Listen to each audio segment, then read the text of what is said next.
Itu tadi yang saya bilang, tidak mungkin pencipta sama dengan yang diciptakan. Itu ya, sampai saat ini membuat saya merasa sadar jika memang Nabi, mohon maaf, jika memang Yesus adalah seorang Bapak, tidak mungkin sama dengan kita. Walaupun ada ruh di dalamnya yang suci dan kudus, penjelasan Bible pada saat itu yang saya tahu, tapi sama saja. Maria mengakui bahwa Yesus adalah anaknya. Sekali lagi saya bilang, Maria mengakui bahwa Yesus adalah anaknya. Tidak ada dia mengatakan bahwa dia adalah Tuhan saya, tapi dia adalah anak saya. Pada saat pensalibkan. Maka saya bilang, mohon maaf, Bang Kopi, kalau ada salah saya katakan, karena saya juga sama. Pada saat itu mungkin tidak terlalu dalam menjalani tentang Bible, tapi saya ternyata belajar banyak tentang Bible dari Bang Zuma, dari Bang Nandar, dari Bang Pandi, dari teman-teman tim semua. Saya belajar Bible justru dari beliau-beliau ini, bukan dari keluarga saya sendiri. Karena saya hanya diajarkan bagaimana itu ibadah minggu, bagaimana cara kita beribadah, tapi tidak secara detailnya. Tapi ketika saya mendalami secara detail tentang Bible, itu tadi saya bilang, tidak masuk dalam logika saya. Sebagai saya manusia, setiap ucapannya tidak ada yang, setiap penjelasannya yang saya dapatkan, yang saya pelajari. Seperti yang Bang Zuma, bahkan saya salah satu fans saya Bang Zuma mungkin ya, sekarang. Pada saat itu mungkin saya bukan penghujat, tetapi saya menyimak Uniriva, Bang Zuma. Saya menyimak dan saya mendalami. Bahkan Bang Nandar yang membuat saya merasa kagum. Ternyata beliau-beliau ini lebih mengetahui Bible sendiri daripada saya. Sekali lagi saya bilang, daripada saya pemilik kitab itu. Tapi Maha benar Allah, sekali lagi saya bilang, bukan maksud saya ingin menghujat, tetapi saya bilang bahwa terkadang manusia itu diciptakan dengan akal. Manusia itu, sekali lagi saya bilang, manusia diciptakan dengan akal. Dan ketika akal saya gunakan untuk melihat salah satu fenomena di mana keluar dari jalurnya, mohon maaf, saya harus mengambil langkah di mana saya harus memutuskan untuk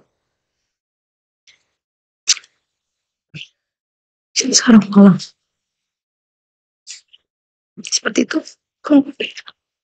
Oke, mungkin bisa saya tambah penjelasan dari pertanyaan saudara. Saudara Kopi, jadi Islam datang setelah Nabi yang datang kepada Bani Israel itu dituhankan. Maka Al-Quran datang menjelaskan kepada Nabi kami bahwa Allah akan berfirman kepada Nabi Isa alaihissalam. Jadi Al-Quran menjelaskan Allah akan bertanya kepada Nabi Isa alaihissalam bahwasanya Nabi Isa akan ditanya oleh Allah. Wa isqalallahu ya Isa bin Maryam a anta qulta linnas, wahai Isa putra Maryam, engkaukah yang mengatakan kepada orang-orang, jadikanlah aku sebagai Tuhan selain daripada Allah. Nabi Isa kemudian menjawab, Qala subhanaka ma yakunu li an aqula ma laysa li bihaqqa. Maha suci engkau, tidak patut bagiku mengatakan apa yang bukan hakku. Jika aku pernah mengatakan, tentulah engkau telah mengetahuinya. Engkau mengetahui apa yang ada pada diriku, dan aku tidak mengetahui apa yang ada padamu. Sungguh, engkaulah yang maha mengetahui lagi hal-hal yang gaib. Ma qultu lahum illa ma amartani bi ani ubudullah rabbi wa rabbakum. Aku tidak pernah mengatakan kepada kaumku Bani Israel apa yang engkau tidak perintahkan kepadaku. Ya, nah, yang aku sampaikan kepada kaumku adalah sembahlah Allah, Tuhanku dan Tuhanmu. Jadi itu perintah Nabi yang datang ke tengah-tengah Bani Israel, hanya mengajarkan kaumnya untuk menyembah kepada Allah Tuhannya Nabi Isa dan Tuhannya manusia. Bukan diajarkan untuk menuhankan dirinya. Nah, ada satu hal menarik di dalam Al-Quranul Karim. Ketika Nabi Isa alaihissalam itu datang kedua kalinya, di Al-Quran juga dikatakan dalam Al-Quran surah As-Zukhruf ayat 61 bahwa Nabi Isa datang sebagai pertanda akan datangnya hari kiamat. Ketika beliau datang, ternyata ahli kitab yang tadinya menolaknya itu seketika beriman kepada ajaran Nabi Muhammad. Wa immin ahlil kitab illa la yu'minanna bihi qabla mauti. Jadi ahli kitab semuanya akan beriman kepada Nabi Isa alaihissalam. Dengan kata lain, ketika Nabi Isa itu turun, Nabi Isa mengajarkan kemudian kepada Bani Israel, mengajarkan kepada ahli kitab untuk beriman kepada baginda Rasulullah Muhammad SAW. Nah, tolak ukurnya di mana? Kalau saudara-saudara Kristen tidak percaya dengan Al-Quran. Ya, coba Anda menggunakan nalar, menelaah ucapan Yesus di dalam Yohanes 12 nomor 47 dan seterusnya. Apa kata Yesus di situ? Dan jikalau seorang mendengarkan perkataanku, tetapi tidak melakukannya, aku tidak menjadi hakimnya. Sebab, aku datang bukan untuk menghakimi dunia, melainkan untuk menyelamatkannya. Barang siapa menolak aku dan tidak menerima perkataanku, ia sudah ada hakimnya, yaitu firman yang telah kukatakan, itulah yang akan menjadi hakimnya pada akhir zaman. Jadi kalau umat Islam dan juga orang Kristen diperhadapkan dengan Yesus, kata Yesusnya, barang siapa yang menolak aku dan tidak menerima perkataanku, dia sudah ada hakimnya, yaitu firman yang telah kukatakan, itulah yang akan menjadi hakimnya pada akhir zaman. Nah, Yesus mengatakan firman di tengah kaumnya. Hidup kekal itu adalah mereka mengenal Engkau, satu-satunya Tuhan yang benar, dan mengenal Yesus Kristus yang Engkau utus. Berarti perkataan Yesusnya, manusia memperoleh hidup kekal ketika mengenal Yesus hanya sebagai utusan Tuhan. Kenapa hanya sebagai utusan Tuhan? Sebab posisi Tuhan sudah diambil oleh Bapa satu-satunya. Kalau Yesus juga bergabung menjadi dua-duanya. Sedangkan Yesusnya mengatakan, hidup kekal, mengenal Bapa satu-satunya Tuhan, dan mengenal Yesus sebagai utusan Tuhan. Nah, umat Islam lolos. Berarti umat Islam memperoleh hidup yang kekal. Karena percaya kepada Yesus, bahwa dia adalah utusan Tuhan kepada Bani Israel. Ucapannya adalah harus didengarkan. Yaitu bahwa Bani Israel harus mengenalnya sebagai utusan Tuhan kepada mereka. Nah, sedangkan kalau saudara Kristen, yang tidak kemudian mendengarkan perkataannya bahwa dia hanya utusan Tuhan. Yesus juga telah menorehkan di dalam Matius 7 nomor 15 sampai nomor 23. Apa kata Yesusnya? Pada hari terakhir nanti banyak orang memanggil aku Tuhan, Tuhan, Tuhan Yesus, Tuhan Yesus. Bukankah kami bernubuat pakai namamu, wahai Tuhan Yesus, bermukjizat, mengusir setan pakai namamu? Apa kata Yesus? Pada saat itulah aku Yesus akan berterus terang kepada mereka, enyahlah daripadaku. Aku tidak mengenal kalian. Kalian semua adalah pembuat kejahatan. Nah, berarti Kristen yang selama ini memanggil Yesus Tuhan, bernubuat, mengusir setan, bermujizat, semuanya akan diusir, dianggap penjahat. Dan kejahatan itu, pelaku kejahatan itu tempatnya di neraka. Nah, inilah yang disesalkan. Ketika kebenaran ditorehkan kemudian oleh Bible, dan kemudian Al-Quran menguraikan kebenaran yang muncul kemudian di permukaan tentang dua agama ini, lalu ditolak. Inilah yang disebut ulaika hum syarrul bariyah, seburuk-buruknya makhluk. Kenapa? Kebenaran telah datang kepada mereka, tapi mereka kemudian menolak kebenaran itu dengan lebih mengedepankan kepada dogma dan doktrin iman semata, kepercayaan semata, keyakinan semata, tanpa berlandaskan kepada dalil dan data secara akurat. Saya kira begitu tambahannya. Jadi ketika Nabi Isa alaihissalam datang, ketika Yesus itu datang, maka itulah awal kehancurannya orang-orang yang menuhankan dirinya. Kenapa? Karena ada dua tanda yang diberikan kemudian Yesus sebelum dia terangkat ke langit. Apa kata Yesus? Angkatan jahat ini minta satu tanda kepada aku. Dan tidak akan diberikan satu tanda kepada angkatan jahat selain tanda Yunus. Sebab Yunus 3 hari 3 malam dalam perut ikan. Demikian juga anak manusia akan berada pada perut bumi selama 3 hari 3 malam. Itu tanda untuk siapa? Tanda untuk angkatan jahat. Di mana tertulis? Matius 12 nomor 38 sampai nomor 40. Lalu mana tanda untuk angkatan benar? Tanda angkatan benar adalah ketika kemudian aku datang, maka akan nampak aku sebagai anak manusia di tengah langit. Bukan di tengah kuburan, tapi di tengah langit. Seluruh manusia akan datang meratap dan seluruh manusia akan melihat aku. Matahari menjadi gelap, bulan tak bercahaya, bintang akan berjatuhan, kuasa langit akan berguncang. Ini tanda terhadap orang benar. Jadi tanda-tanda bangkit keluar dari kubur itu untuk angkatan jahat. Tanda-tanda kemudian yang diberikan oleh Yesus, apabila ada orang mengaku bertemu dengan aku di padang gurun, ada Mesias di sana, ada Mesias di sini, jangan kau percaya. Sebab Kristus palsu dan nabi-nabi palsu akan datang melakukan banyak mujizat dan juga tanda-tanda yang dahsyat, sekiranya mungkin menyesatkan murid-murid pilihan juga. Camkanlah, aku telah mengatakannya terlebih dahulu kepadamu. Jadi kalau ada orang yang berkata ada Mesias di padang gurun, ada Mesias dalam bilik, jangan kamu percaya. Sebab tanda-tanda kedatanganku yaitu sama seperti kilat yang memancarkan cahayanya mulai dari timur sampai ke barat. Demikianlah keadaan anak manusia nanti ketika ia datang. Dia akan nampak di tengah langit. Seluruh manusia akan melihatnya. Matahari menjadi gelap, bulan tak bercahaya, bintang-bintang berjatuhan, kuasa langit berguncang.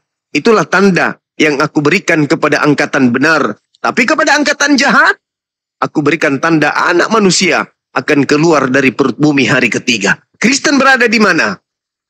Di angkatan yang benar atau di angkatan jahat?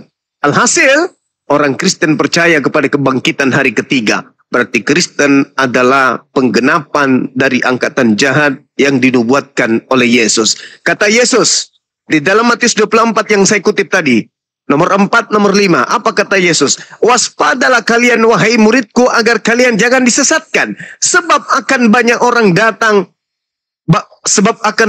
banyak penyesat, datang memakai namaku, dan berkata, akulah Kristus. Mereka akan menyesatkan banyak orang. Pertanyaannya sekarang, menurut nubuatan Yesus, banyak datang penyesat pada zaman murid-muridnya, memakai nama Yesus dan berkata, akulah Kristus. Mereka penyesat-penyesat ini akan menyesatkan banyak orang. Pertanyaannya, berhasilkah penyesat memakai nama Yesus menyesatkan banyak orang sesuai dengan nubuatan Yesus? Berhasil atau tidak berhasil? Kalau berhasil, siapa banyak orang yang memakai nama Yesus itu? Kalau tidak berhasil, berarti maaf, Yesus adalah pembohong. Sekali lagi saya katakan di dalam Matius 24 nomor 4 nomor 5. Waspadalah agar kalian jangan disesatkan. Sebab akan banyak penyesat yang datang memakai namaku dan berkata akulah Kristus. Hari ini kita lihat ada pengikut Kristus di bumi ini namanya Kristen.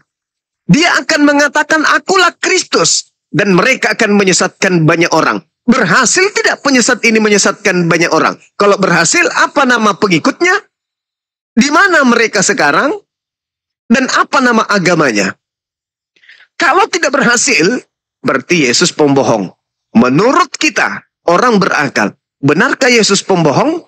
Atau benar-benar penyesat itu telah menyesatkan banyak orang dengan memakai nama Yesus ke seluruh penjuru bumi? Silakan Anda renungkan. Islam telah datang, Islam sudah sampai kepada Anda. Menolak Islam telah datang kepada Anda, itu adalah kezaliman yang sangat-sangat kemudian luar biasa. Demikian dari saya, sekedar tambahan, mudah-mudahan bermanfaat khususnya buat saudari saya Ebi. Silakan. Ya, silakan Bang Kopi, ditanggapi Bang Kopi. Ya, di Kopi Bang Kopi. Terima kasih Yos. Tapi Bang Juma, kedatangan Nabi Isa itu dikhususkan ke Bani Israel kan? Gini Bang, dalam Al-Quranul Karim diterangkan begini. Bismillahirrahmanirrahim. Wa min ahlal kitab illa la yu'minan nabihi qabla mauti. Wa yawmal qiyamati yakunu alaihim syahida. Tidak ada seorang pun di antara ahli kitab yang tidak beriman. Kenapa harus ahli kitab? Kenapa? Karena Nabi Isa alaihi salam memang diutus awalnya kepada mereka. Tapi mereka tidak beriman. Bung, ketika Nabi Isa alaihissalam datang kepada Bani Israel itu terpecah menjadi dua kelompok.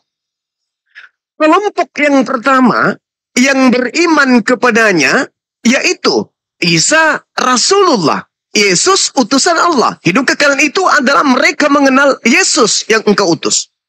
Kelompok yang kedua adalah yang menolak Yesus, yang berupaya untuk membunuh Yesus. Nabi Isa yang ingkar kepada Nabi Isa, yang membuat makar kepada Nabi Isa. Wa makaru wa makarallah wallahu khairul makirin.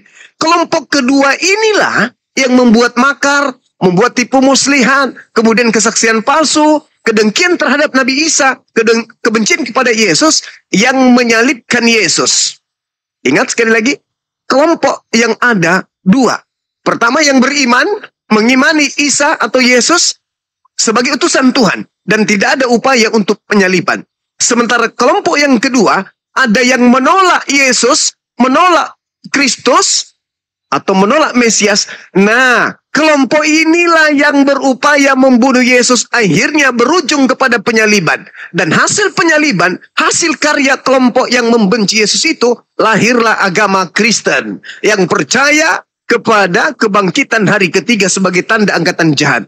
Lalu, apakah hanya untuk orang Israel?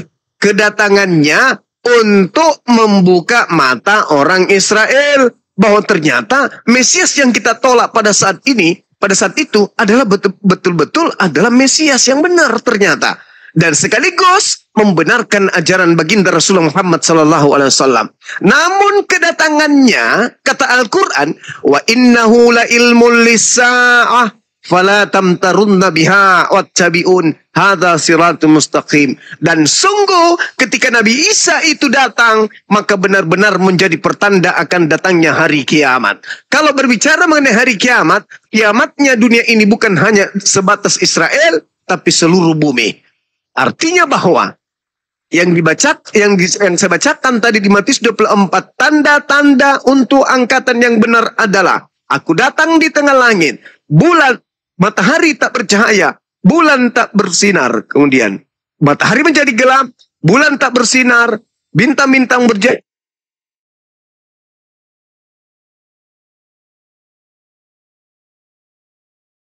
Artis dengan Al-Quran, wa innahu la ilmu lis-sa'ah fala tamtarunna biha.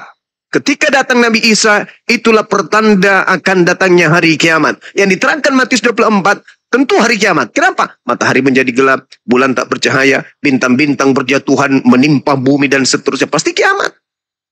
Nah, kiamat itu untuk seluruh manusia, bukan hanya untuk Israel. Adapun Israel untuk menjadi hakim kepada mereka. Oh, ternyata betul Nabi. Makanya Yesus mengatakan di Yohanes 12 nomor 48, 49 sampai 50 yang tadi, barang siapa yang menolak aku tidak menerima perkataanku, mereka sudah ada hakimnya. Mana hakimnya? Perkataan yang pernah aku ucapkan kepada mereka, perkataan itulah yang menjadi hakimnya kelak di akhir zaman. Artinya sesuai dengan Al-Quran. Tidak ada keliru dengan ajaran Al-Quran. Anehnya, Nabiku Nabi Muhammad tidak pernah mempelajari Bible. Nabiku Nabi Muhammad tidak pernah kemudian meneliti kitab-kitab sebelumnya. Seketika dia mendapat wahyu dari langit, mengatakan apa yang saya ucapkan barusan. Artinya bahwa apa yang disampaikan oleh Nabi Muhammad itu terekam dari kitab-kitab terdahulu. Dan kemudian apa yang disampaikan oleh kitab terdahulu dan disampaikan oleh Al-Quran, kami simpulkan kepada saudara-saudara kami yang ada di Indonesia ini, yang sempat mendengarkan kami. Kiranya Tuhan memberikan hidayah kepada kalian semua. Silakan. Ya, silakan di copy, Pak Kopi. Ya, itu Bang Juma. Seperti Bang Juma terangkan tadi, makna rohaninya memang Nabi Isa itu kembali ke, nggak usah kita bilang Islam, Kristen, Hindu, Buddha. Berarti kaumnya itu yang percaya dan tidak percaya. Keselamatan. Itu kan? Iya. Bisa. Jadi oke, di Kristen itu mungkin sama di Islam juga. Oke, agamanya Islam, tapi ada aja mungkin yang belum percaya.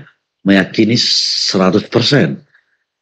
Sama di Kristen juga, mungkin ada dia agamanya Kristen, tapi belum 100% mengimani. Makanya imani Bang Kopi, biar Bang Kopi paham jelas. Ketika memang, mohon maaf ya Bang Kopi saya tanggapi. Ketika kita ditakdirkan dengan agama yang kita berikan pada saat kita lahir, jika memang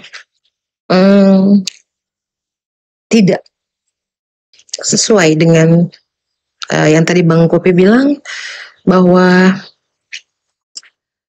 tidak semuanya mengimani. Lantas bagaimana dengan Bang Kopi? Apakah Bang Kopi mengimani dengan isi dari Bible itu sendiri? Sedangkan jelas di ayat-ayat yang sudah dijelaskan dengan Bang Zuma tentang isi Bible itu sendiri, di mana tidak ada satupun ayat dalam Bible yang menjelaskan bahwa Yesus adalah Tuhan. Coba, sekarang saya ingin bertanya kepada Bang Kopi sendiri. Kalau dibilang bukan, tidak semua orang yang beragama Islam mengimani Islam, atau yang saya yakin. Lantas bagaimana dengan Bang Kopi? Apakah Bang Kopi merasa yakin dengan pilihan hidup Bang Kopi untuk menjadi seorang Kristen? Mohon penjelasannya. Terima kasih. Jadi, kita kalau berbicara yang mengimani itu tadi, berarti oke, misalnya di Kristen ada yang tidak mengimani, tetap agamanya Kristen. Itu tidak akan selamat. Jadi kembali ke iman saya. Kenapa saya masih menjadi Kristen Protestan? Ya.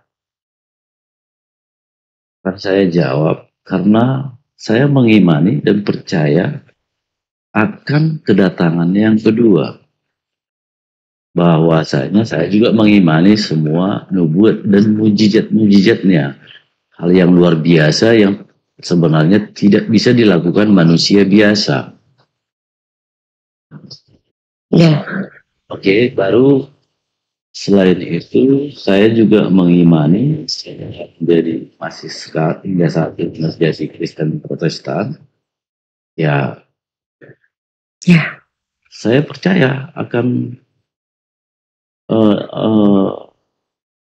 nubuat dan mujizat tadi. Ya. Lantas bantahan apa yang ingin Bang Kopi jelaskan? Bantahan apa atas diri Bang Kopi yang merasa bahwa Bang Kopi sudah mengimani atas Bible dan kitab yang Bang Kopi jadikan patokan atau jadikan arahan untuk hidup. Jika memang merasa bahwa Bang Kopi adalah salah satu umat dari Tuhan ya Bang Kopi sendiri, yang saya tanyakan bukan itu. Yang saya tanyakan adalah mana buktinya jika benar Bang Kopi mengimani Bible Bang Kopi sendiri harus paham. Nalari dan logika Bang Kopi sangat jelas tentang penjelasan yang diberikan sama Bang Zuma. Makna dari Bang Zuma memberikan data bukan hanya data yang asal menyebut saja, tapi yang tertera dalam Bible itu sendiri. Di mana dijelaskan bahwa ikuti apa yang sudah Yesus jelaskan. Kalau memang Bang Kopi mengimani harus, atau Bang Kopi adalah salah satu orang yang istimewa, Bang Kopi bilang hanya orang istimewa yang bisa merasa lebih paham tentang isi Bible. Mohon maaf saya pun masih kurang pada saat itu ya mungkin, tapi sayangnya iman saya sedikit, tetapi saya percaya dan mengakui bahwa ajaran Yesus, mohon maaf, Nabi Muhammad bukan binatang. Sebut beliau dengan kata meninggal. Mati itu sebut binatang. Meninggal. meninggal. Mohon maaf jika saya Oke. salah. Itu Saya boleh masuk sedikit? Ya, turun dah Tapanul. Jadi gini, lagi-lagi di sini ada problematika yang harus diluruskan terkait dengan kebangkitan. Sebenarnya ajaran Yesus itu sudah selesai ketika Yesus itu terangkat ke langit dan tak ada hubungannya dengan Kristen. Tapi tragedi penyaliban itu diramu kemudian oleh orang-orang yang tadi menjadi musuhnya. Lalu dijajakan kepada bangsa lain untuk diimani, dijadikan sebagai landasan beragama. Yesus ketika datang nih di tengah-tengah kaumnya Bani Israel, secuil pun tak ada ajarannya yang ingin dituhankan. Di atas muka bumi ini hanya ada dua entitas yang ingin disembah. Yang pertama adalah Tuhan, yang kedua adalah iblis. Sulitkah bagi iblis kemudian untuk disembah oleh manusia-manusia yang tidak menggunakan akal sehatnya dengan memakai nama Yesus? Misalnya sesuai dengan petuah Yesus kepada muridnya, waspadalah kepada penyesat iblis yang datang kepadamu dengan memakai namaku dan akan menyesatkan banyak orang. Sulitkah bagi iblis untuk mengaku Yesus? Tidak dong. Akulah Yesus, sembahlah aku. Sedangkan Yesus yang asli ketika datang di tengah-tengah Bani Israel sudah memberikan resep hidup kekal adalah satu, beriman kepada yang mengutusku sebagai satu-satunya Tuhan dan beriman kepadaku sebagai utusan Tuhan. Nggak selesai, titik, nggak ada lagi tambahan-tambahan. Akan tetapi yang namanya penyesat yang sudah dinubuatkan akan mencari pola dan akan melihat ritme kehidupan manusia anak keturunan Adam yang ingin digiringnya masuk ke dalam api neraka. Maka kalau saudara mengatakan, kenapa saya masih mempertahankan iman saya? Karena Yesus bangkit dari kubur, Nabi Muhammad tidak bangkit. Tunggu dulu. Di awal tadi saya mengatakan Yesus ditanya, wahai guru, berikanlah kepada kami sebuah tanda. Matius 12 nomor 38 nomor 40. Kata Yesus, angkatan jahat ini minta satu tanda dan tidak akan diberikan satu tanda apapun selain tanda Yunus. Sebab Yunus 3 hari 3 malam dalam perut ikan, demikian juga anak manusia akan berada dalam perut bumi 3 hari 3 malam. Artinya hari ketiga dia akan bangkit dari kubur. Itu tanda untuk siapa? Tanda angkatan jahat. Itu pertama. Yang kedua, ketika Yesus berdoa di hadapan Tuhannya, Lukas 22 nomor 43-44. Yesus berdoa, Bapa, biarlah sekiranya cawan ini bisa berlalu dari hadapanku, tapi bukan atas kehendakku, tapi atas kehendakmu. Maka malaikat turun dari langit memberikan kekuatan kepada Yesus sehingga dia semakin bersungguh-sungguh berdoa dan peluhnya seperti titik-titik darah yang bercucuran ke tanah. Artinya Yesus ketika berdoa untuk diselamatkan, Tuhan mendengarkan doanya dan turun malaikat untuk memberikan kekuatan. Itu yang kedua. Yang ketiga, Yesus berkata di Lukas yang sama, Lukas 22, ketika orang-orang datang ingin menangkapnya, apa kata Yesus? Apakah sangkamu aku ini adalah penyamun sampai kamu datang ingin menangkapku dengan pedang bersama pentungan? Padahal setiap saat engkau bersama dengan aku mengajar di dalam bait suci, tetapi kamu tidak membunuh aku. Tetapi saatmu tiba dan saatnya kuasa kegelapan. Berarti upaya menangkap Yesus adalah upaya kuasa kegelapan. Yang keempat, Yesus berkata di dalam Yohanes 12 nomor 30. Apa kata Yesus? Kata Yesusnya di sana, dia mengatakan begini. Yohanes 12 nomor 31 dikatakan begini.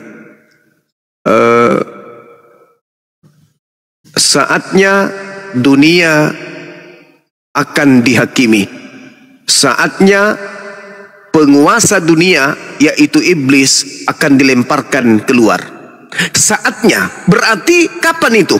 Saat itu bukan abad ke-7. Berarti saat itu abad pertama ada yang dilemparkan keluar dari perut bumi.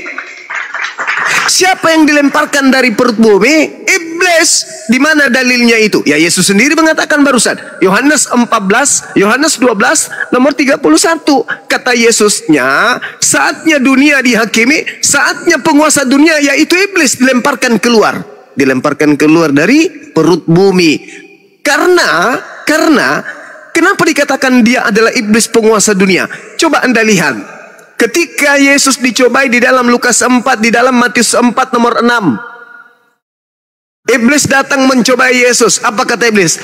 Wahai Yesus, jikalau engkau menyembah aku, menuhankan aku, segala kuasa di dunia, segala kerajaan yang ada di bumi dan kemuliaannya akan aku berikan kepadamu, sebab aku berkuasa memberikan kepada siapapun yang aku kehendaki. Pertanyaannya, iblis yang mengatakan kepada aku mampu memberikan segala kuasa ini, apakah kuasa itu diterima oleh Yesus? Tidak. Tetapi siapa yang keluar dari tanah di Matius 28 nomor 18 lalu berkata kepadaku telah diberi kuasa, itu siapa? Orang yang menerima kuasa dari iblis. Makanya Yesus mengatakan saatnya dunia dihakimi, saatnya penguasa dunia yaitu iblis dilemparkan keluar. Berarti yang keluar dari tanah pada hari ketiga jelas. Di dalam Yesaya 14 nomor 15, iblis naik ke langit ingin menyamai Tuhan. Ingin kemudian menyetarakan dirinya dengan Tuhan. Tetapi di data 15-nya, tetapi ke dalam dunia orang mati engkau dilemparkan, ke dalam liang kubur yang dalam engkau dilemparkan. Berarti iblis masuk ke dalam liang kubur. Berarti yang keluar dari liang kubur adalah penguasa dunia. Siapakah dia? Iblis. Nah, kenapa bisa itu terjadi? Coba kita lihat. Tuhan melarang membunuh Yesus. Keluaran 23 nomor 7 nomor 8. Jangan kau membunuh orang yang benar, jangan kau membunuh orang yang tidak bersalah, sebab aku Tuhan tidak akan membenarkan orang-orang yang bersalah. Amsal 6 nomor 16. 6 perkara yang dibenci oleh Tuhan, bahkan 7 kekejian di dalam hatinya, yaitu menumpahkan darah orang yang tidak bersalah. Yesus tidak bersalah. Yesus orang yang setia, orang yang dikasihi Tuhan, berarti tidak boleh dibunuh. Larangan demi larangan terhadap pembunuhan kepada Yesus itu berasal dari kitabnya orang Yahudi dan juga ucapan Yesus itu sendiri. Jangan kau membunuh. Jangan kau membunuh. Jika engkau ingin memperoleh hidup yang kekal, jangan kau membunuh. Itu berarti nggak boleh membunuh Yesus. Yang kedua, pola yang kedua yang sebaliknya, iblis menginginkan kematian terhadap Yesus. Imam kepala mahkamah agama melakukan kesaksian palsu dan juga tipu muslihat untuk membunuh Yesus. Yudas mengkhianati Yesus. Semua yang dilakukan oleh orang-orang pembenci Yesus itu adalah berupaya untuk membunuhnya. Pertanyaannya, diamkah Tuhan ketika orang yang dicintainya diniatkan untuk dibunuh bekerjasama dengan iblis? Atau Tuhan akan menyelamatkan dari kematian dan menggantikan kematian orang benar ini dengan orang fasik? Karena di dalam Amsal 21 nomor 18, pengkhianat dipakai sebagai ganti orang yang benar dan orang fasik sebagai tebusan orang yang jujur. Ketika orang benar ingin disalib, maka pengkhianat yang menggantikannya. Kemudian di dalam Ulangan 27 nomor 25, terkutuklah orang yang menerima suap untuk menyerahkan orang benar agar dibunuh. Siapa yang kira-kira bisa cocok di situ? Terkutuklah orang yang menerima suap untuk menyerahkan orang benar untuk dibunuh. Galatia 3 nomor 13. Di situ sangat jelas dikatakan, Kristus telah menebus kita dari kutuk hukum Taurat dengan jalan menjadi kutuk. Sebab ada tertulis, terkutuklah orang yang digantung di atas tiang salib. Kira-kira pantas tidak Yesus dikutuk? Apa yang menyebabkan Yesus dikutuk? Sedangkan ada kandidat yang memenuhi syarat untuk dikutuk, kenapa bukan dia? Pengkhianat, dia orang fasik, dia dikutuk oleh Elohim, dia penerima suap, dia yang mau menyerahkan orang benar untuk disalib. Lalu salib ini adalah hukuman oleh Tuhan. Orang orang yang melakukan dosa yang sepadan dengan hukuman mati, dan salib ini adalah hukuman orang yang dikutuk oleh Tuhan. Pantaskah Yesus duduk di situ? Tidak pantas. Lalu siapa yang pantas di sana? Yudas. Bisakah Yudas dirasuki tubuhnya oleh iblis, lalu keluar pada hari ketiga, lalu mengaku aku adalah Yesus, sementara Yesus mengatakan, waspadalah kepada penyesat yang datang kepadamu memakai nama aku dan berkata akulah Kristus. Dia akan menyesatkan banyak orang. Sementara Yesus juga mengatakan bahwa saatnya hukuman terhadap dunia, saatnya juga kemudian iblis dilemparkan keluar. Keluar dari mana? Keluar dari tanah. Lalu yang keluar dari tanah mengatakan, kepadaku telah diberi kuasa, pergilah ke seluruh dunia, jadikanlah seluruh bangsa menjadi muridku. Kenapa kami umat Islam tidak mau menjadi sasaran kristenisasi pemurtadan? Meskipun kami paham betul itu yang diinginkan oleh Kristen, karena kami tahu inna ja'alna syayatin awliya lilladina la yu'minun. Pencipta langit dan bumi mengatakan, sesungguhnya aku telah menjadikan iblis itu sebagai pemimpin, sebagai gembala bagi orang-orang yang tidak beriman. Wa iyyaduuna illa syaitanan marida. Sebenarnya yang mereka sembah itu adalah iblis yang durhaka. Makanya kami berpendapat sesuai dengan ajaran di Bible, yang keluar dari tanah pada hari ketiga itu adalah iblis. Makanya hari ini saudara Kristen kita itu kehilangan akal sehat dalam beragama. Masuk akal tidak? Tuhan pencipta langit dan bumi turun ke bumi jadi bayi, dibunuh oleh ciptaannya. Tidak masuk akal. Kenapa dia diimani? Ajaran itu diimani. Karena itu tadi Yesus berkata, waspadalah kepada penyesat yang datang kepada memakai namaku. Dia akan menyesatkan banyak orang. Pertanyaan saya ulang lagi kembali, berhasilkah nubuatan Yesus ini tergenapi? Berhasilkah penyesat memakai nama Yesus untuk menyesatkan banyak orang? Kalau berhasil, mana banyak orang yang disesatkan atas nama Yesus Kristus ini?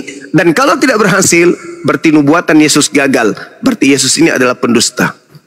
Saya kira demikian saudara-saudara. Mohon maaf panjang, saya kembalikan kepada host. Baik, Masya Allah. Pak Kopi, silakan monitor Pak Kopi ditanggapi. Silakan, makasih host. Siap. Jadi Bang Juma,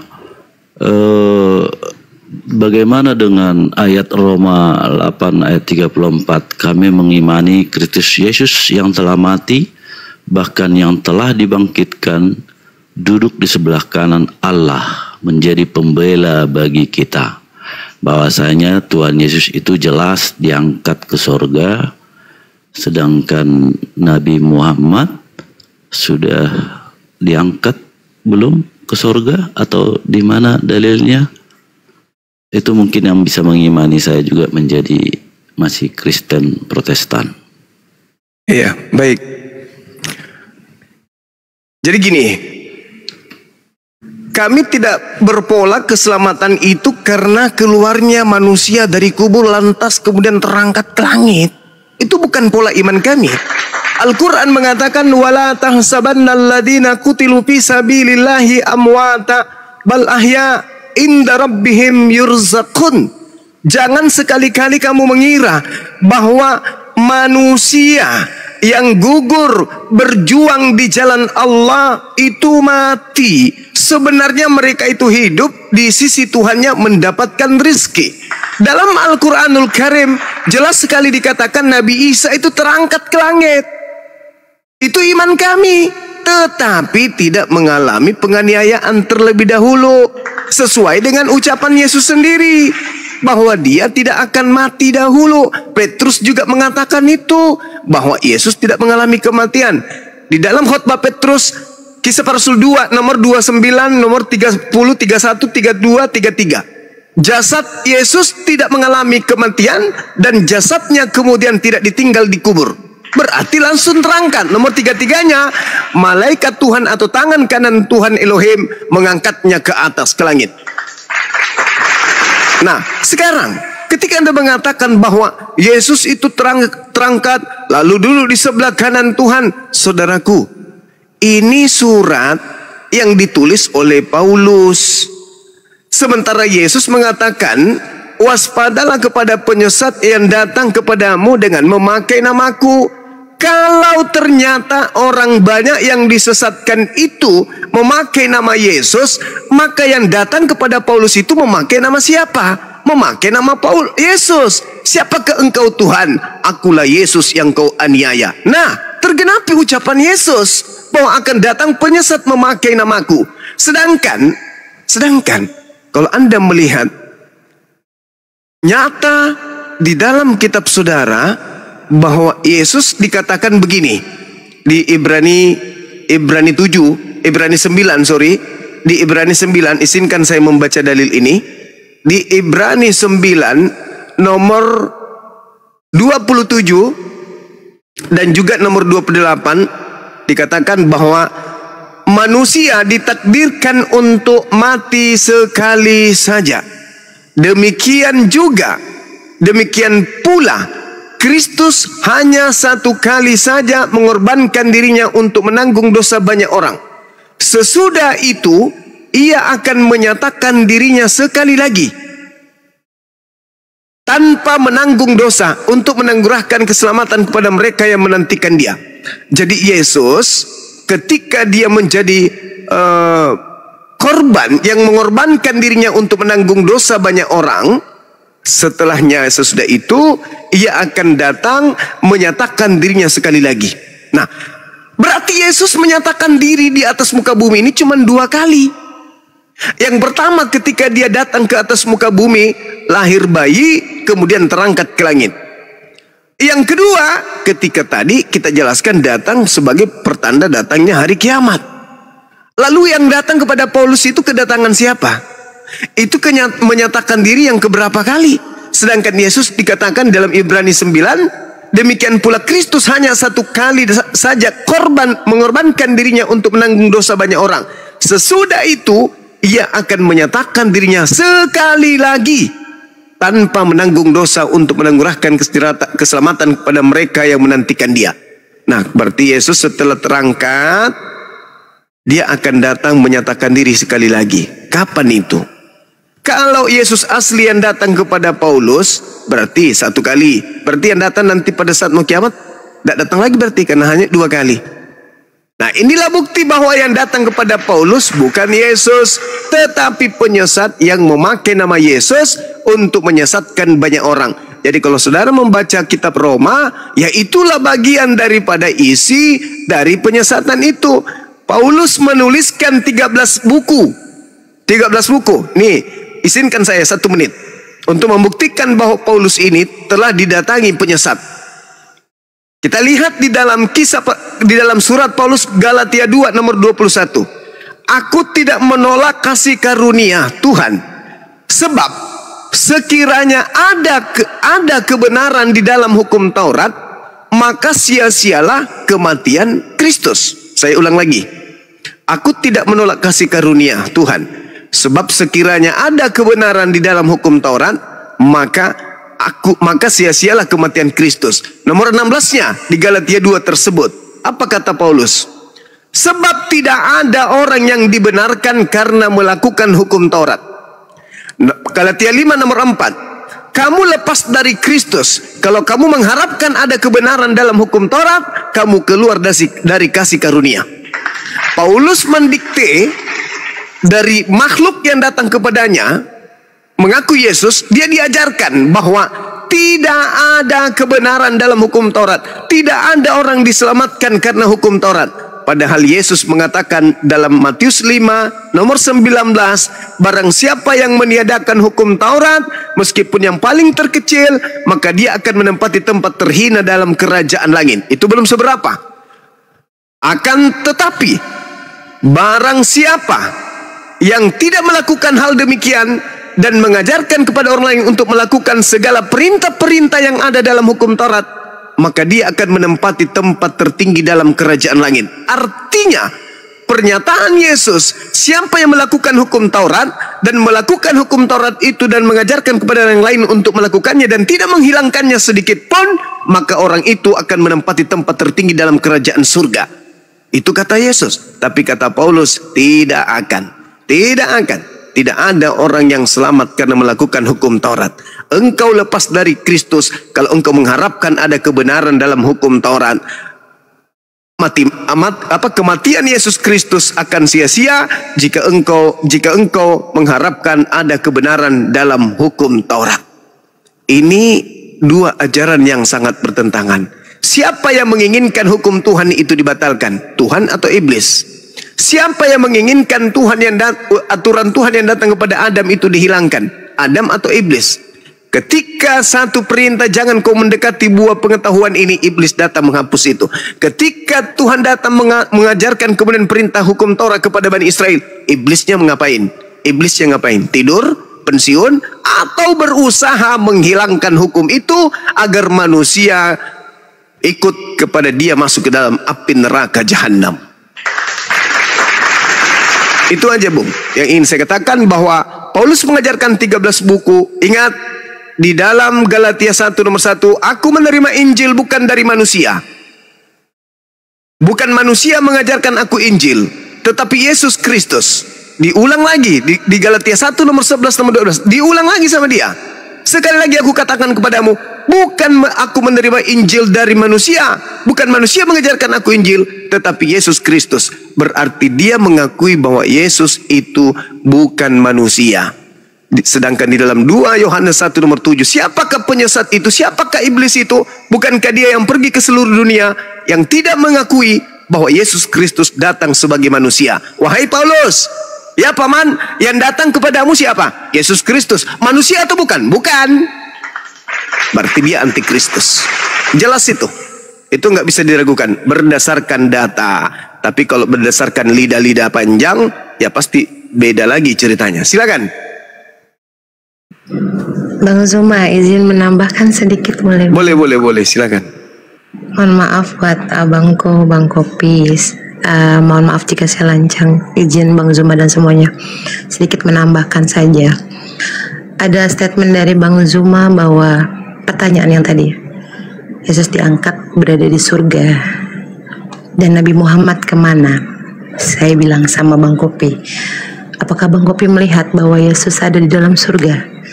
Sedangkan kita sebagai manusia saja, kodratnya manusia itu untuk masuk ke dalam surga saja itu melalui beberapa hisab atau timbangan ya Bang Zuma, mohon maaf kalau salah.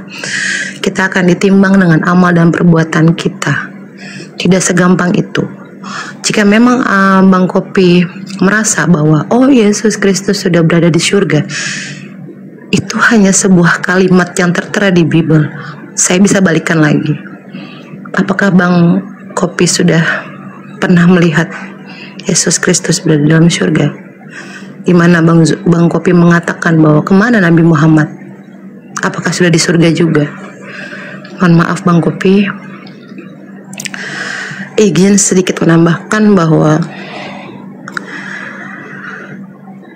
analogika tentang surga dan neraka, di mana Tuhan Yesus ya pada saat itu, mohon maaf sekali lagi, Yesus Kristus pada saat itu mengorbankan darahnya untuk menghapus dosa-dosa umatnya. Saya coba sedikit menganalogikan. Seperti yang Nabi Muhammad pernah ucapkan kepada Allah Subhanahu wa Ta'ala, di mana Nabi Muhammad meminta kepada Allah bahwa umat saya untuk dibebaskan dari neraka, tetapi tidak menjadi sebuah jaminan umat Islam itu akan sepenuhnya masuk surga, walaupun nanti akan ada beberapa hisab dan perjalanan seperti yang tadi Bang Kopi bilang. Analogikanya kita mainkan sedikit. Ketika Tuhan mengorbankan untuk mensucikan umatnya yang salah, lantas buat apa Tuhan menciptakan surga dan neraka? Kenapa tidak langsung saja diciptakan surga saja tanpa sebuah neraka? Jika memang Tuhan memberikan surga sepenuhnya kepada umat Kristen melalui darah yang sudah dikorbankan, buat apa diciptakan itu? Jika memang Tuhan sudah meyakinkan dan merasa yakin atau pada umat Kristen untuk memasukkannya ke dalam surga. Buat apa diciptakan neraka? Bukan cuman umat Kristen, Ibu. Iya, makanya saya bilang tadi sama manusia Bang yang Opi, percaya. manusia. Iya, percaya. Lantas yang analogikanya dijadikan pertanyaan, ketika Bang Kopi mempunyai hutang, kenapa harus Tuhan yang membalas? Mengapa harus Tuhan membayarkan atas hutang-hutang Bang Kopi? Buat apa? Tuhan tidak menikmati uang pinjaman yang abang lakukan. Abang yang meminjam, abang yang berhutang, abang yang melakukan pinjaman. Lantas kenapa harus Tuhan yang membayarkan? Analogikanya di mana? Ketika Tuhan menebus kesalahan umatnya melalui darahnya, di mana Bang Kopi? Logikanya dimainkan. Di sini harus berperan. Kita manusia yang berakal, sekali lagi saya bilang. Kita manusia berakal, Bang. Kita mengimani sesuatu harus memakai akal, bukan hanya tertulis, sama seperti ketika guru mengajarkan kepada muridnya. Nah, 1 tambah 1 adalah 2. Itu bukan hukum yang bisa kita patenkan. 2 itu hanya ilmu di mana 1 tambah 1, melainkan 5 dikurangi 4 hasil 5 dikurangi 3 2, 6 dikurangi 4 2. Bagaimana cara? Banyak, Bang. Jadi gini Bu Ebi, itu yang buat saya merasa bahwa tidak pantas ketika umatnya yang melakukan dosa, tapi Tuhan yang harus membayar dan menebus dosa-dosa umatnya. Kasihan berarti dong. Saya merasa kasihan dengan Tuhan saya jika semua perlakuan buruk saya gini Ibu Ebi, dunia, Tuhan Yesus itu menurut Ibu Ebi mulia, kudus, tanpa dosa? saya tidak mengimani kudus saat ini. Saya mengimani bahwa Allah adalah Tuhan yang bisa membawa saya ke sesuatu yang membuat saya kekal di akhirat nanti, bukan. Oke, waktu Ibu Ebi masih Kristen, pasti Ibu Ebi mengimani Tuhan Yesus itu mulia, kudus, tanpa dosa. Saya mengimani. Saya mengimani dan mempercayai itu. Ada manusia yang tidak berdosa yang berani menaruhkan nyawanya. Itu yang mau Tuhan itu bukan manusia, Bang Kopi. Tuhan Yesus itu bukan manusia. Gimana sih? Katanya pintar. Tuhan Yesus itu katanya roh. Anak manusia yang dilahirkan Bunda Maria. Berarti dilahirkan kan? Sebelum disalibkan, sebelum mati, Tuhan Yesus itu manusia. Gimana manusia? Kan? Masa manusia menciptakan manusia? Logikanya di mana? Tuhan kok dilahirkan? Siapa yang bilang Tuhan tadi ngomong Tuhan Yesus gimana sih Bang? Tadi Abang sendiri yang bilang Tuhan itu Yesus itu dilahirkan Maria. Makanya Tuhan Yesus itu manusia. Manusia kan berarti? Iya. Loh iya. Yang mati menebus dosa manusia. Yang mati gimana sih? Astagfirullahaladzim, mohon maaf Abang. Mohon maaf Bang Zuma izin. Kok manusia menebus manusia itu bagaimana? Gas aja. Bagaimana analogikanya di mana, Abang? Abangku, di mana analogikanya? Wujud anak Allah yang berupa manusia. Ya, berupa manusia. Kenapa harus Makanya saya bilang, ketika wujud yang Abang imani tadi ya, wujudnya ruhnya, Yowanya datang dalam bentuk binatang, Abang juga mengimani. Kok jadi ke situ nggak nyambung? Oh, kan tadi kan pembahasannya, yang nyambung saya. Iya, pertanyaan bagus itu, pertanyaan bagus.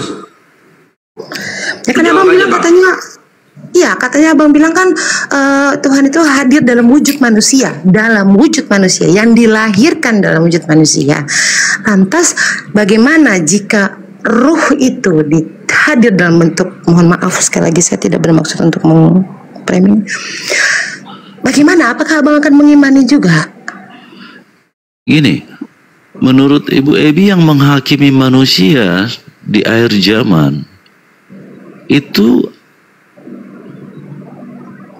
Allah kan? Jadi Allah bukan Allah. Saya bilang Allah, Tuhan Allah. saya. Ya, Jadi- Tuhan saya. Jadi Tuhan Yesus itu sebenarnya turun ke dunia bukan menghakimi. Dia mau menyelamatkan manusia yang tidak percaya. Dengan cara- biar dengan bertobat. Biar Ya percaya masa Tuhan, kepada abang, Allah. masa Tuhan suruh taubat, abang? Manusianya disuruh bertobat Nah, melalui manusianya suruh ajarannya. taubat, ajarannya, tetapi bukannya dia juga sama utusan, bang. Kalau dia Tuhan, buat apa dia ada di sisi kanannya Allah? Buat apa yang abang bilang tadi, statement abang bahwa Yesus Kristus ada di surga, berada di sebelah kanannya Allah yang abang bilang tadi. Lantas buat apa Tuhan di sebelahnya Tuhan? Ngapain kembar? Nggak mungkin Tuhan kembar, bang. Main catur. Kan dia Ya, angkat ke mungkin sorga. biar Gurunda menanggapi dulu, bentar. Apa dulu Gurunda? Mbak Evi suaranya noise di luar. Kang izin Kang kuat Ya, kuat lanjut. subuh hari. Ya. Kuat subuh hari ini apakah Tuhan kembar? Aku catat itu dari Itu Kang. aja kembar itu. Baru pertama kali dengar. Mohon maaf Ustaz, mohon maaf. Enggak apa-apa, itu konsekuensi diskusi Nggak itu, apa-apa, Pak. bagus. Keren itu, keren. Oh, Jadi itu pertanyaan Tadi statementnya Bang Kopi begitu. Bang Kopi Enggak. statementnya gitu. Aman Kak. Judul Bang Zuma dulu bilang salam dua Kristus karena pembahasannya begitu konsekuensinya. Makanya ketika Kakak mengatakan ngapain Tuhan duduk di sebelah kanan Tuhan berarti kembar. Nah, Yohanes itu 16 quotes ayat hari ini. Yohanes 16 ayat 28. Mohon maaf Ustaz. Aku datang dari Bapa dan aku datang ke dunia. Aku meninggalkan dunia pula dan pergi kepada Bapa. Jelas? Iya, saya paham. Saya jelas banget, abang. Saya jelas. Yohanes 14 ayat 2. Di rumah jelas. Bapakku banyak tempat tinggal. Aku pergi ke situ untuk menyediakan tempat bagimu. Bagi siapa? Bagi orang-orang yang percaya, manusia Orang yang yang percaya. percaya. Ada di mana? Ada di mana berarti Tuhannya? Yesus di sebelah mana? Kan tadi abang bilang katanya Yesus Kristus berada di surga, duduk di sebelah kanannya, sebelah kanan. Ya ngapain? Masa duduk di sebelah kanan? Kan dia Tuhan. Harusnya dia Harusnya di menutup. depan. Roma Terus di 8 ayat 34. Kristus Yesus yang telah mati bahkan yang telah dibangkitkan duduk di sebelah kanan Allah yang Nah. menjadi pembela bagi kita. Jadi Sebelah kanan, Ibu kan? Ebi, Bukan Ibu Ebi tidak ada ininya menanyakan kepada saya ngapain di sebelah kanan Allah. Jangan saya Wah, tanya tadi kan kepada saya, abang tanya. Kopi yang menjelaskan tentang ayat tersebut. Makanya Saya jangan, memberikan jangan tambahan. tanya Pak, kembali jangan marah, kepada Pak, jangan saya. marah, Pak. Bentar, Saya Pak tidak Kopi, marah. jangan marah. Jangan Saya tidak ini. marah. Mending dijawab aja. Ngapain Mohon maaf, bertanya mohon maaf. duduk di sebelah kanan Bapak? Jawab aja. Mau ngapain? Itu soalan bagus ini, Pak. Mohon maaf, astagfirullahaladzim, ya Allah. Mohon maaf kalau saya jadi rusuh. Enggak, saya hanya ingin menanggapi saja atas statement Bang Kopi tadi. Kan karena Bang Kopi mempertanyakan tentang status Nabi Muhammad saya ada di mana, ya kan? Kalau salah kalau saya membelanya, saya membelanya saat ini. Karena buat saya mau ngapain? Emang abang pernah lihat Yesus itu di surga? Emang abang udah pernah nyampe surga? Satu, kedua, urusan surga dan neraka itu bukan Oh, saya melihat dengan mata iman saya, Ibu Ebi. Iya kan? Tidak ada manusia agama apapun yang sudah ke surga. Iya makanya itu kan hanya sebuah statement sama seperti saya. Ketika saya mengimani Al-Quran, mohon maaf Bang Zuma, mohon maaf yang lainnya. Saya bilang tadi, abang tidak usah mengatakan memang Nabi Muhammad di mana sekarang? Apakah sudah sampai di surga? Buat apa abang mengatakan statement itu? Jika memang abang tidak mau diklaim tentang statement yang abang berikan, aturan abang jangan memberikan statement seperti itu dong. Pertanyaannya boleh, tetapi dengan langkah yang dimana ketika Bang Zuma sudah menjelaskan, tapi ketika diberikan penjelasan itu ya abang harus terima, kan abang mengimani, sama seperti halnya saya mengimani, saya memberikan jawaban itu. Jadi bukan maksud saya ingin membalas atau itu, mas saya merasa bahwa kata surga dan neraka itu ada di kitab kita masing-masing ya. Mungkin abang punya di kitab abang, ada di kitab saya juga ada. Al-Quran saya sangat jelas. Makanya saya bilang, Bang, mohon maaf Saya hanya memberikan abang tentang penjelasan makna dari statement abang. Saya hanya membayangkan analogi ke abang saja. Karena kan abang bilang Tuhan Yesus Kristus abang berada di sebelah kiri, sayap kiri sayap kanannya Allah kan. Ya lantas kalau memang Yesus Kristus itu sebelah kanan adalah, duduk di sebelah kanan Allah. iya. Jika memang, aduh maaf. Ya itu Mbak Ebi, noise. Mungkin Gurunda mau masuk. Apa dulu Gurunda menanggapi penjelasan dari Kopi Pahit? Ya. Ya, Bang Juma, host kembali ke judul tadi awal aja dulu. Boleh membunuh menurut Yesus. Oh gitu ya. Iya, siap. Iya. Oke, Gurunda, monitor Gurunda. Gurunda monitor. Gurunda apakah masih monitor atau masih bikin teh? Temanya tadi bagus, temanya tadi keren. Apakah boleh membunuh menurut Yesus? Nah, itu keren. Silakan dijelasin aja dulu, nanti Gurunda masuk. Iya, jawabnya jelas tidak. Yesus tidak pernah mengajarkan untuk membunuh. Jadi dalilnya juga jelas di Matius 5 ayat 21. Yesus menegaskan larangan membunuh. Kamu telah mendengar yang difirmankan kepada nenek moyang kita, jangan membunuh. Barang siapa membunuh harus dihukum. Tapi aku berkata kepadamu, setiap orang yang marah terhadap saudaramu harus dihukum. Dan Yesus mengajarkan kasih bukan kekerasan. Matius 5 ayat 44. Tetapi aku berkata kepadamu, kasihilah musuhmu dan berdoalah bagi mereka yang menganiaya kamu. Baik, Yesus baik. Bentar, Pak. Sebelum Gurunda masuk, mungkin belum monitor Bang Jumanya. Coba Bapak buka di Lukas 19 pasal 27. Saya bacakan ya Pak ya. Lukas 19 pasal 27. Akan tetapi 19 pasal 27. Ya, saya bacakan ya. Akan tetapi semua seturuku ini yang tidak suka sama aku menjadi rajanya, maka bawalah mereka kemari dan bunuhlah mereka di depan mataku. Ini Yesus menyuruh membunuh. Iya, itu yang menjadi patokan keluarga saya. Mohon maaf, Bang. Oke, Bang host. Ya.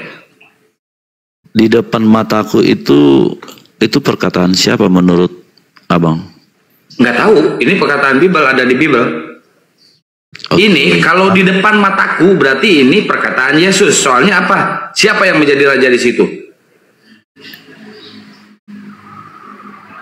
Ku itu huruf besar menurut host? Nggak perlu ada huruf besar, huruf kecil, huruf sedang, atau huruf kapital, atau huruf apa, nggak perlu saya. Ini kunya ini siapa di sini?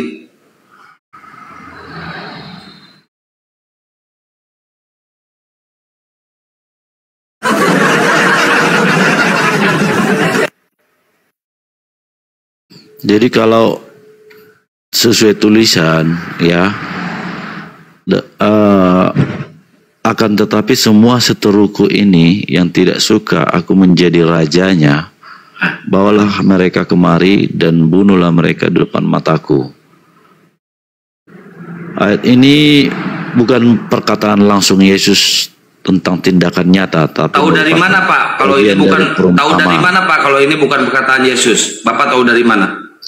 Itu perumpamaan tentang nggak tahu uang. Dari mana? Tahu dari mana Bapak itu bukan perkataan Yesus? Buka Lukas 19 ayat 11. Ini yang menjadi raja pada saat itu siapa?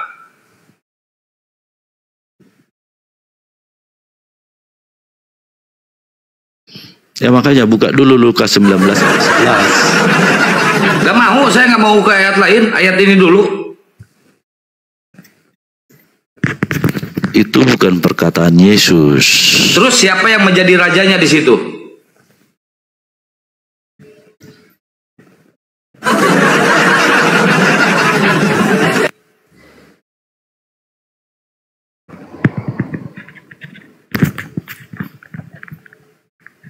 Aduh, ngantuk. Sama Mbak Ebi lagi, Gurunda belum monitor. gimana? Bos, saya mau nanya aja. Enggak, ini siapa yang menjadi rajanya di sini, Pak? Saya sudah jelaskan, itu bukan perkataan Yesus. Ya. Abang main analogi, Abang Kopi main analogi. Kalau nggak ada yang mau, kalau nggak ada yang mau jadi raja, aku aja yang daftar jadi rajanya. Iya, saya menjadi rajanya. Mohon maaf, Abang. Tadi katanya Bang Kopi bilang itu main pemahaman, main analogi. Giliran saya balikin main analogi, balik ke tema. Ya udah lanjut, Bang. Astagfirullahaladzim, mohon maaf. Izin.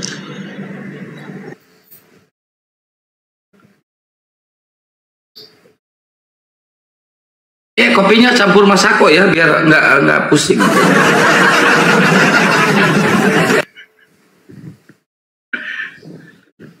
Masuk Pak Eko.